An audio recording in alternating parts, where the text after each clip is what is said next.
ในวันที่ 15 มิถุนายน 2026 กรมเทคโนโลยีข้อมูลข่าวสารการเงินได้จัดพิธีประกาศการจัดตั้งพนักงานนำพาคุ้มครอง โดยการเข้าร่วมเป็นประธานของท่านปอ.วิไลทองสุทธวิไลกรรมการคณะบริหารงานภาคกระทรวงการเงินหัวหน้ากรมเทคโนโลยีข้อมูลข่าวสารการเงินมีต่างหน้าจากกรมจัดตั้งคณะแผนกและพนักงานกรมเทคโนโลยีข้อมูลข่าวสารการเงินเข้าร่วมในพิธีทานจั่วย่างของหัวหน้าแผนกคุ้มครองพนักงานกรมจัดตั้งได้ขึ้นผ่านข้อตกลงของท่านรองนายกรัฐมนต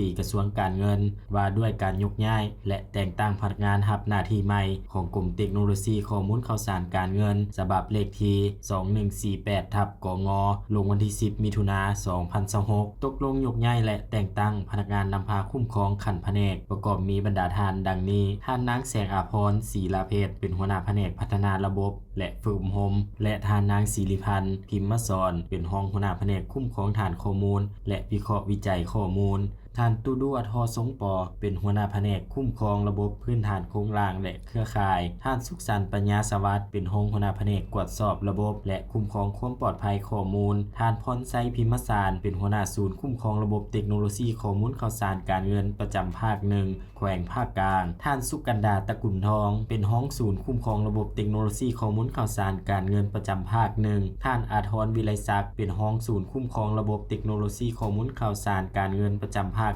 1ท่านวรรณหงษ์อุมาวงศ์เป็นว่าการแทนหัวหน้าศูนย์คุ้มครองระบบเทคโนโลยีข้อมูลข่าวสารการเงินประจำภาค2แขวงภาคเหนือคือแขวงพงสาลีแขวงหลวงน้ำทาแขวงบ่อแก้วและแขวงอุดมไซท่านปุริมอินทสารเป็นว่าการแทนหัวหน้าศูนย์คุ้มครองระบบเทคโนโลยีข้อมูลข่าวสารการเงินประจำภาค3แขวงภาคเหนือคือแขวงหลวงพระบางแขวงสัญบุรีแขวงเสียงขวางและแขวงหัวพันและยกย้ายแต่งตั้งท่านนางทองวินศรีหจักรเป็นหัวหน้าคุ้มครองฐานข้อมูลและวิเคราะห์วิจัยข้อมูลท่านรัศมีปัญญาทองเป็นห้องหัวหน้าแผนกตรวจสอบระบบและคุ้มครองความปลอดภัยข้อมูลท่านพรสมัยบรรณวงศ์เป็นห้องหัวหน้าศูนย์คุ้มครองระบบเทคโนโลยีข้อมูลข่าวสารการเงินประจำภาค2แขวงภาคเหนือคือแขวงพงสาลีแขวงหลวงน้ำทาแขวงบ่อแก้วและแขวงอุดมไซ